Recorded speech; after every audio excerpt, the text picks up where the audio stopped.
Welcome to Culinary Confessions. I'm your host, Chef Mike. Today we're here with Ariel and Rosetta, and they're going to be making a chicken dish with potatoes and strawberry shortcake. But before we get into that, we need to talk to them and find out more about them.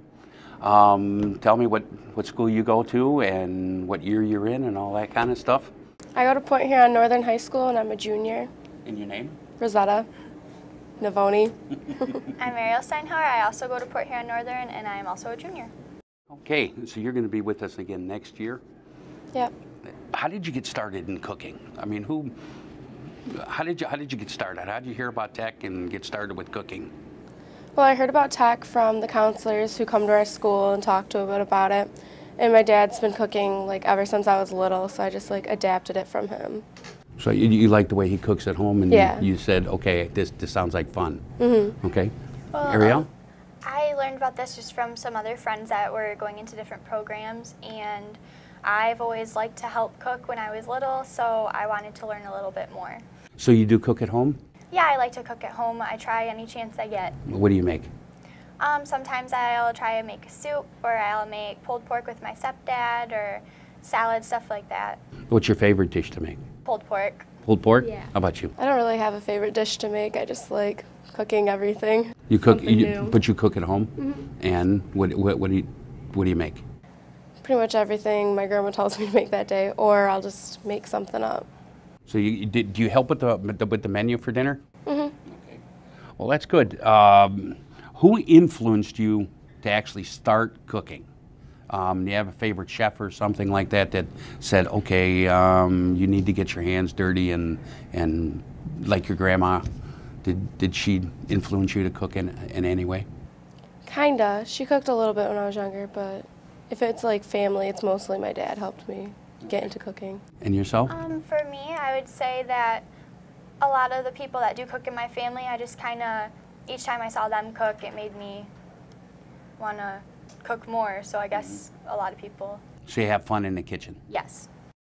I like cooking for the simple reason that it's done right there. You know exactly what you have. It's like instant gratification. Or if they don't like it, it's not so good. But that's why I like to cook. So, are you guys working professionally anywhere cooking? No. Nope, you're not cooking anywhere? No, I work at Dairy Queen, so I just make blizzards right now. That's cooking. That's cooking. I guess. Well, we can go with that.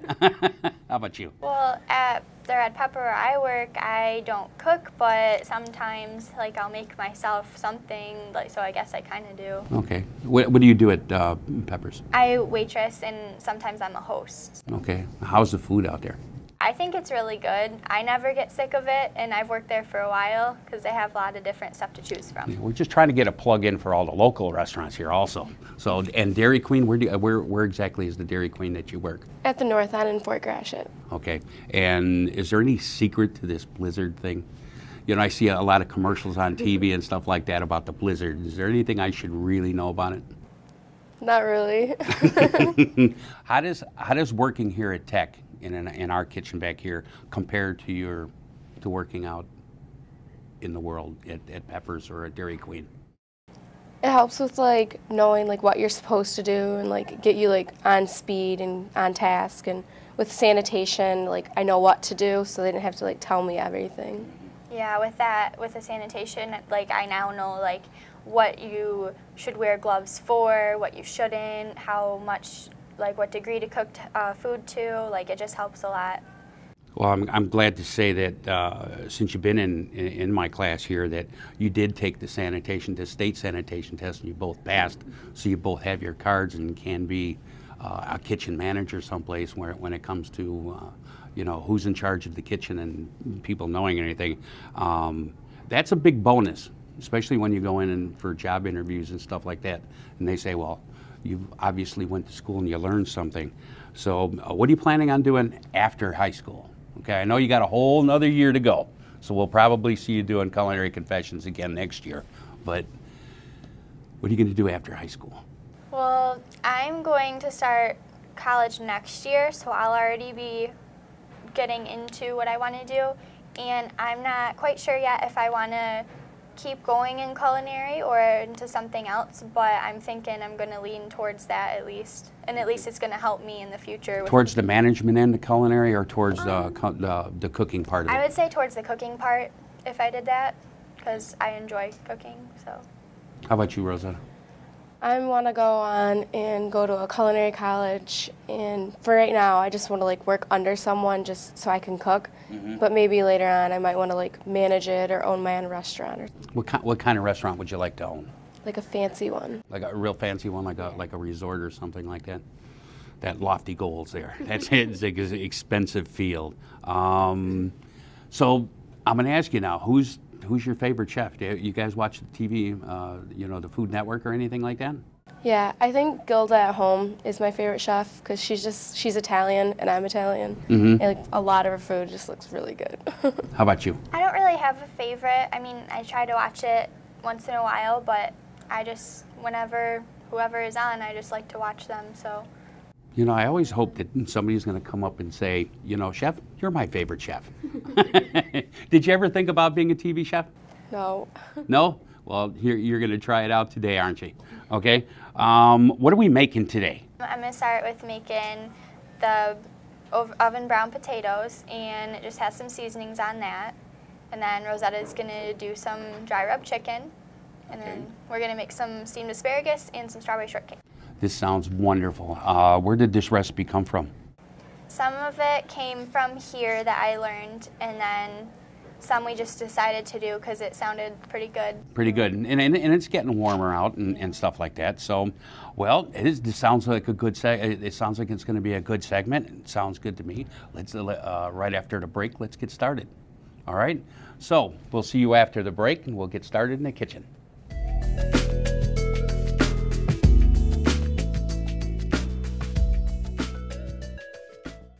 Welcome back, I'm Rosetta. And I'm Ariel. We are going to start making the oven brown potatoes. Rosetta's going to start by cutting them. Now, does it matter how big or small you cut them? No, you can cut them whatever size you want, just as long as they're all the same size so that they cook evenly. How long does it take to cook them? Like, does it matter on the size, or does it matter? Well, the bigger they are, the longer they're going to take to cook. So are we just going to cut them medium size? Yeah. You can cut them whatever size you want. You can cut them big, small, depending on what you want. Now, does it matter what kind of potatoes we use, or can you use any kind you want? You can use any kind you want, like your favorite potatoes or just dark-skinned, red-skinned. The reason these potatoes were sitting in water is because when they sit in water, they don't like brown. If they're just like sitting in the open air, they'll like brown and like all gross and nasty. So you just want to make sure that you keep them in the water? Yeah. Okay, I think that's enough for a... Put these in the bowl. Now I'm going to put on some gloves. You don't have to wear gloves because they're going to be cooked anyways, but I would like to wear them because when I'm doing the seasoning, I'm going to use my hands to mix them up, so I don't want my hands to get messy. To get my glove on, sorry guys. Okay. Okay, first Ariel's gonna add the oil, but she's not gonna add too much. She just wants to make sure that they're wet so the seasonings stick, not where they're like drenched. So I'm gonna mix these up.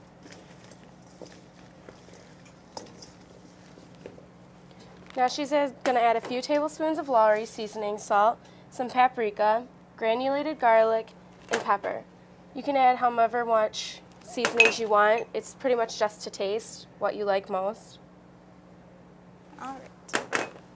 Just want to make sure that you mix them up so that everything's even. And you can use however much you want of seasonings. It just all depends on you. I'll just put these in. Ariel, why are you dumping all the oil on there? Well, the oil helps make sure that the potatoes don't stick to the pan, and it also helps when they are cooking because they will get a lot more crispy. Okay, now I'm going to take off my gloves.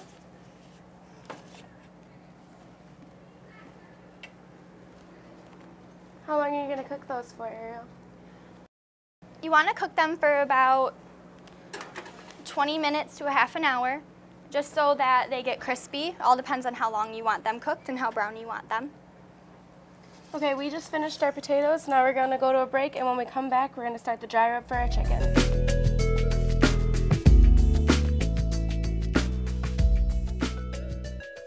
Welcome back. I'm Ariel. And I'm Rosetta. We're going to start our dry rub chicken. Rosetta's going to start by adding in the seasoning into a bowl.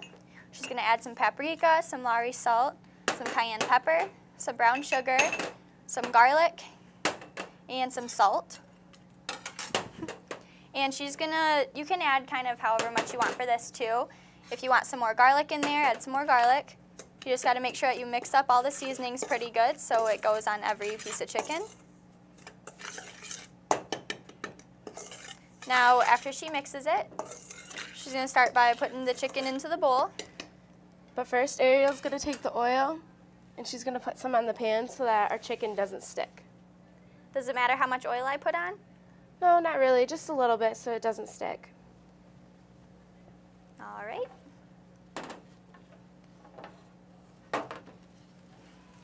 Now, are you going to put them in the bowl to season them, or are we just going to put a little bit on? Some of them I'm going to put in the bowl so that they get a lot of seasonings because that's how I like it. And then some of them I'm just going to sprinkle some seasonings on it so it's just a little bit. Can you use other kinds of meat besides like chicken? Yeah, you can use pretty much any kind of meat you want, but it's really good on ribs. I'm using gloves because when I go on to my next task, I don't want to get raw chicken all over the place. Okay. So, can you cut chicken to make it, or does it just taste good in chicken breasts, or? You could take a whole chicken and cut it into the 8 pieces if you want, or you can just put it on chicken breasts. Okay.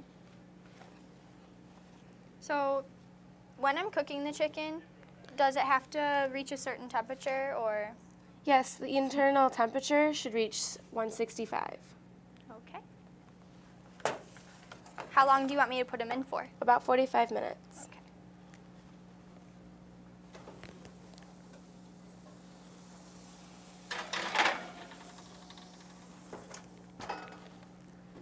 Okay, well, we're going to take a short break, and when we come back, we're going to start our steamed asparagus.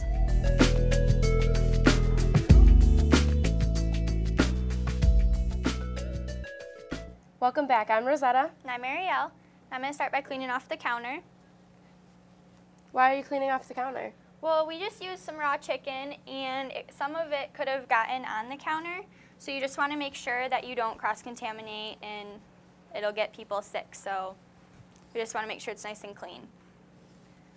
So we are going to grab our steamed asparagus recipe, and does it matter what kind of asparagus you use, white or green? No, it doesn't matter. I just prefer green asparagus. Okay. All right. Rosetta's going to start by cutting the asparagus for us. Now, is this washed asparagus? Yes, you need to make sure that you wash it every single time because some sand can get in there, other pesticides just from it growing, so. I'm going to cut about 2 inches off the bottom of these because the bottoms can get really woody and like a tree, and that just doesn't taste good. Now, do we have to peel them? Well, I'm just going to peel the bottoms of them because that can get kind of like the woody taste that the bottoms do. Okay. So do you have to with all the asparagus that you do, or does it matter what size they are? Well, if the bigger they are, then you should peel it because then it'll be more of a woody taste. So are we doing anything special to the asparagus today, or? Well, after we steam it, then we're going to put some butter on it and some garden seasoning. Okay. That's all that you want to do. All right, I'm going to put this over on the burner. I'm going to pour a little bit of water into the bottom of the pan. How much water are you going to pour in there? You just want to make sure that you barely fill the bottom of the pan. It's going to help it steam it. Just going to do that.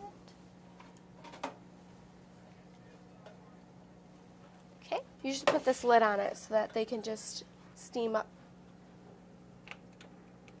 Now you don't have to put the temperature up very high, you just want to steam it light. Okay. So I'm going to cut up our chunks of butter so that after they've steamed for about 5 minutes, you can just put a little bit of butter on it.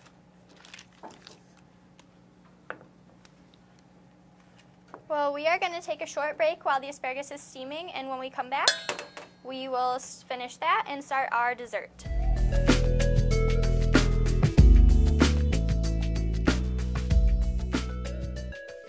Welcome back, I'm Ariel. And I'm Rosetta. And we are going to finish the steamed asparagus. Now I turned the burner off because it's steamed for a while, so it should be good. I'm going to add the butter and the seasoning. How much seasoning are you going to add to that? You just kind of want to add as much as you want. It's mostly for a little bit extra color, a little flavor. So I'll sprinkle a little on there. That should be good. Then we're going to re-lid it and let it sit for a while with the burner off. So now we're going to go back to the strawberry shortcake. Okay, I have a couple of these that the tops are off. The reason I'm taking the tops off is because we don't want to eat the green part of it. Now, are you going to cut the strawberries a certain way? Does it matter for our strawberry shortcake, or?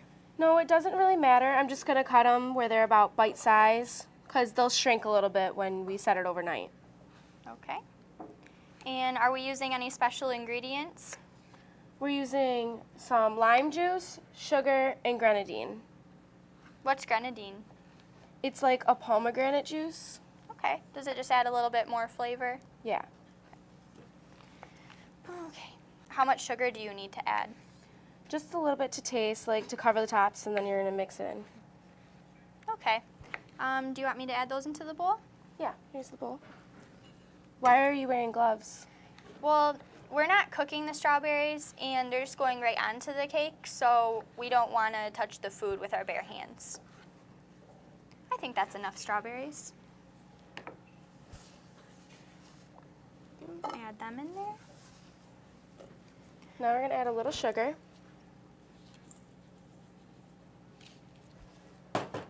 Some grenadine.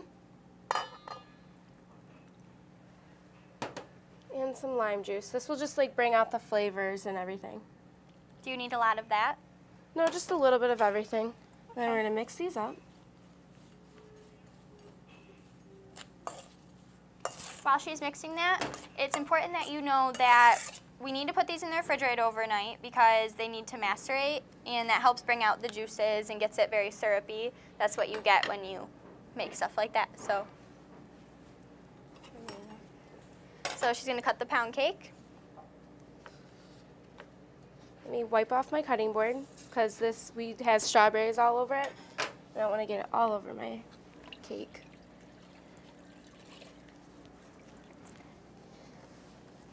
I'm going to pull out these, already macerated.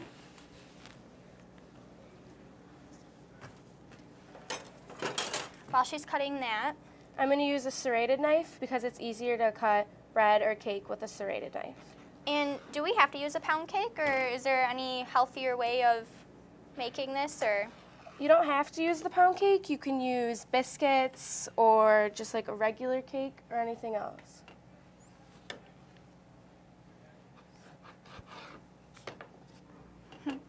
Yeah, let's use smaller pieces.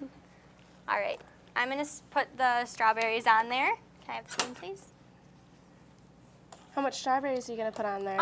I guess however many you would like to put on there. I like strawberries, so I would like to put kind of a lot.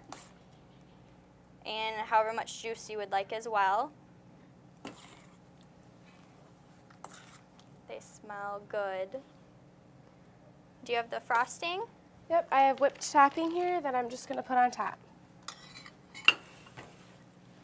And can you make your own whipped topping, or is it better to use like Cool Whip or anything like that? You can make your own, but if you want it like healthier or something, you can just get like light Cool Whip.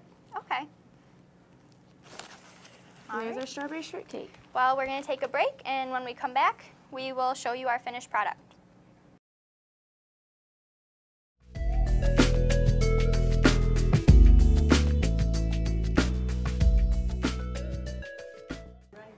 Welcome back. I'm Rosetta. And I'm Ariel, and we are going to serve each dish that we made. I'm going to pull out the potatoes because those are done.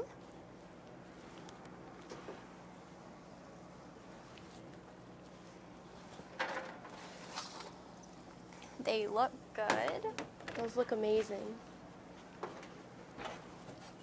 All right. Here's your tongs. Thank you. We're just going to put a couple potatoes on each plate so everyone can taste them.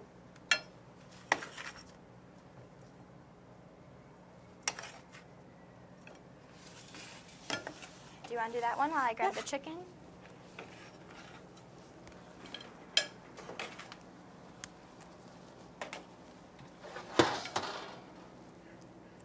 Okay. Do you want to put these back in the oven since they're hot? Yes. To keep them hot?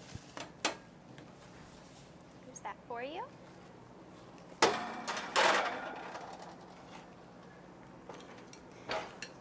These are our more seasoned ones, the darker ones that we put a lot of seasonings on. And these are the less seasoned ones that we just sprinkled some on.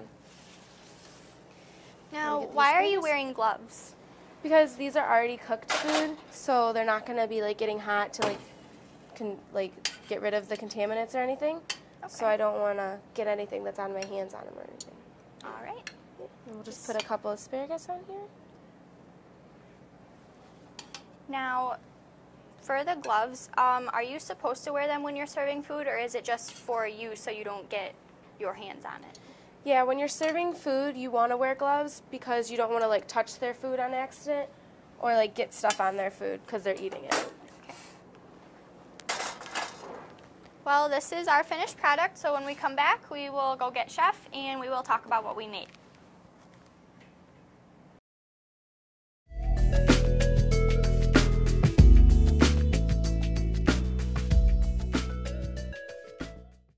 Welcome back to Culinary Confessions. Dynamite segment. You know what makes this segment, these shows so nice is that you can sit here and you go, yeah, that must have came out good. Didn't smell anything burning. Didn't have to call the fire department. Nothing of that nature. You guys did really, really well. I thought it went really well. What do you guys think? I think it went really good. I never actually made asparagus before, and it was really fun to make, and I plan on making it again. Well, it came out perfect. I like the way you just used a little bit of water, you steamed it, okay? It kept its color, okay? It kept its firmness without, and when you peeled it, you took off all the woodiness and stuff like that and taken off the bottoms, which is sometimes a really big problem with asparagus. It seems like they're either pencil thin, and it's real hard to eat that way or whatever, or it's big fat things and stuff like that. But these were perfect size, so you guys did good in your shopping and all that also. Anything else? What you like the asparagus? How did the rest of it go for you? Well, this is my first time like piping anything, so it went really good on like the strawberry shortcakes. And it turned out really good, a lot better than I thought.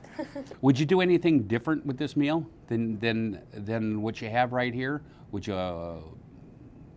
have changed any of the seasonings or anything like that, or did you like them just the way they are? I would have added probably a little bit more seasoning for the asparagus and the potatoes, just because I like seasoning. Mm-hmm. So if you don't really like as much flavor or whatever, then it's just fine how it is. Well, we have to worry about, I guess, the food police out there, and a lot of people are trying to watch their weight and things like that. So there's a few things that I'm sure that the home audience can do a little different.